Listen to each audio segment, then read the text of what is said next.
Appraisal season कैसा रहेगा, आपका सैलरी इंक्रीमेंट तो जो सर्विस कह रहे हैं 9% के एवरेज आसपास रहेगा, लेकिन ये वेरी करेगा कमज़ोर परफॉर्मेंस से अच्छी परफॉर्मेंस या आपके जॉब रोल के हिसाब से कि अगर वो बहुत इंपॉर्टेंट जॉब रोल है तो उसके हिसाब से 5% से 20-25% के बीच में वेरिएशन ये हो सकता है।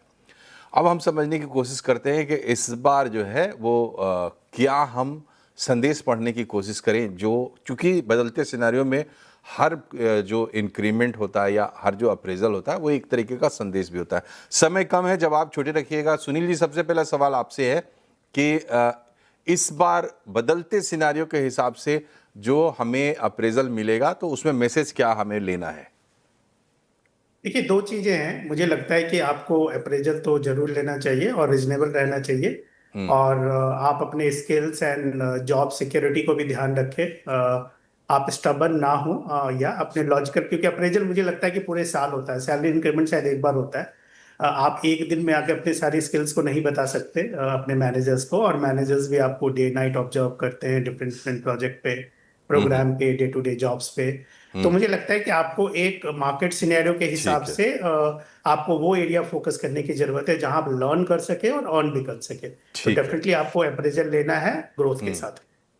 डॉक्टर महेंद्रू, आपसे मेरा सवाल ये है कि अप्रेजल की मीटिंग होती है सुपीरियर के साथ, अपने मैनेजर के साथ, मे बी मैनेजर के मैनेजर के साथ भी, लोगों का जैसा भी हायर की हो। ये बताइए कि उसमें क्या अप्रोच होनी चाहिए अभी इस वक्त एम्प्लॉयज की? देखिए, आप क्या ये कह रहे हैं कि अब क्या मैं कर सकता हूँ जिससे मेरी प्रमोशन हो जाए? क्या ये आपका सवाल है? अब अप्रेजल चल रहा है तो? जी, मतलब अप्रेजल से पहले आप अपने मैनेजर्स को क्या मैसेज देना चाहिए आपको?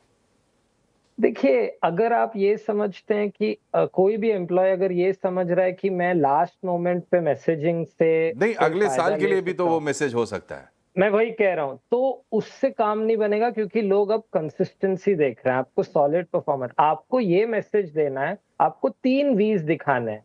आपको एक दिखाना है आपने क्या वैल्यू डेमोन्स्ट्रेट की है।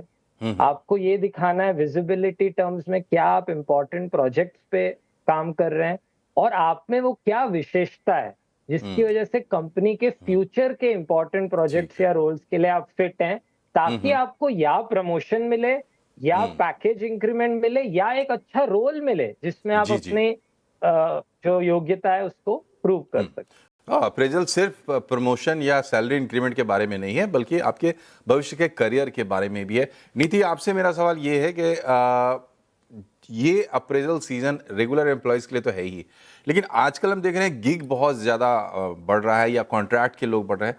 उनके लिए अप्रेजल सीजन का मतलब क्या है? छोटा सा जवाब। देखिए, गिग में तो अप्रेजल ऐसा कुछ खास होता नहीं है, क्योंकि वो प्रोजेक्ट टू प्रोजेक्ट होता है। पर जो कॉन्ट्रैक्चुअल एम्प्लॉयज हैं, स्पेशली जो लॉन्ग टर्म कॉन्ट्रैक्ट में होते हैं, उनके लिए appraisal is almost equal to the core employees. तो उसमें फर्क नहीं होता है। हाँ, डिफरेंस खाली ये होगा कि आपका मैनेजर आपके साथ करेगा, लेकिन जो कॉन्ट्रैक्चुअल कंपनी जिसके साथ आप जुड़े हुए हैं, उनका भी एक रोल होता है आपको अप्रेजल की तरफ बढ़ाना। खाली इंडिपेंडेंट मैनेजर का काम नहीं होता है। तो but at the end of the day, skills क्या लेकर आता है, whether it's a contract employee और अ कोर एम्प्लॉय, आजकल कंपनीज को वो मैटर नहीं करता है कि आपका कॉन्ट्रैक्चुअल स्टेटस क्या है, बट ये मैटर करता है कि आप क्या स्किल्स लेकर आ रहे हैं, जी उसके जी। हिसाब से अप्रेजल होता है।